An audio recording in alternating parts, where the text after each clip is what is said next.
Hi, good morning. ಎಲ್ಲರಿಗೂ ಗೌರಿ ಗಣೇಶ ಹಬ್ಬದ ಶುಭಾಶಯಗಳು. ಇವತ್ತು ನಮ್ಮ ಮನೇಲಿ ಹೆಡೆ ಪೂಜೆ ಮಾಡೋದ್ರಿಂದ ನಾವಿವತ್ತು ಟಿಫನ್ಗೆ ಸಿಂಪಲಾಗಿ ಮೆಂತ್ಯ ಮುದ್ದೆ ಮಾಡ್ಕೊತಿದ್ದೀವಿ. ನಿಮಗೂ ಮೆಂತ್ಯ ಮುದ್ದೆ ರೆಸಿಪಿ ಬೇಕಾ? ಬನ್ನಿ ತೋರಿಸ್ತೀನಿ.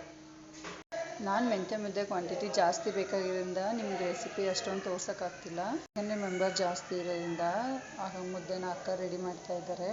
ಹಾಗಾಗಿ ಇವತ್ತು ನಿಮಗೆ ರೆಸಿಪಿ ತೋರಿಸಲ್ಲ. ನೆಕ್ಸ್ಟ್ ಟೈಮ್ ಮೆಂತ್ಯ ಮುದ್ದೆ ರೆಸಿಪಿ ನಿಮ್ಗೆ ಏನಾದರೂ ಬೇಕು ಅನಿಸಿದ್ರೆ ನನಗೆ ಕೇಳಿ. ನಾವಂತೂ ಸ್ವೀಟೇ ಮಾಡೋದು ಮೆಂತ್ಯ ಮುದ್ದೆ, ಯಾವತ್ತೂ ಹಾಗೆ ಸಪ್ಪೆ ಮಾಡಲ್ಲ, ಉಪ್ಪು ಹಾಕಂತೂ ಮಾಡೋದೇ ಇಲ್ಲ.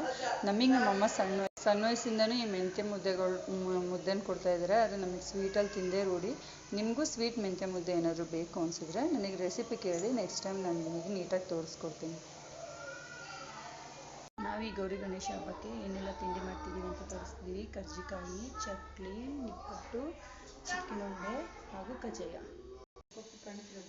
ಇನ್ನು ಕಡೆ ಮುದ್ದೆ ಬೇಯ್ತಾ ಇದೆ. ಮಾರ್ನಿಂಗ್ ಟಿಫನ್ಗೆ ರೆಡಿ ಮಾಡ್ಕೊತಾ ಇದ್ದೀನಿ.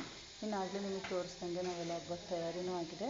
ಇನ್ನು ಸಂಜೆ ನಾವು ಎಡೆ ಇಟ್ಟು ಪೂಜೆ ಮಾಡಿ ಹಬ್ಬ ಮಾಡ್ತೀವಿ. ಯಾಕೆ ನಮ್ಮ ಮನೇಲಿ ಗೌರಿ ಹಬ್ಬ, ಗಣೇಶ ಹಬ್ಬ ವಿಶೇಷ ಅಂದರೆ ಈ ಥರ ಮಾಡೋದ್ರಿಂದ, ನಾವು ಎಡೆ ಇಡೋದ್ರಿಂದ ತುಂಬಾ ನಮ್ಮ ಗೌರಿ ಗಣೇಶ ಹಬ್ಬ ತುಂಬಾ ವಿಶೇಷ. ನೀವು ಕೂಡ ನನ್ನ ಜೊತೆ ಬನ್ನಿ, ಎಲ್ಲರೂ ಸೇರಿ ಗೌರಿ ಗಣೇಶ ಹಬ್ಬ ಮಾಡೋಣ.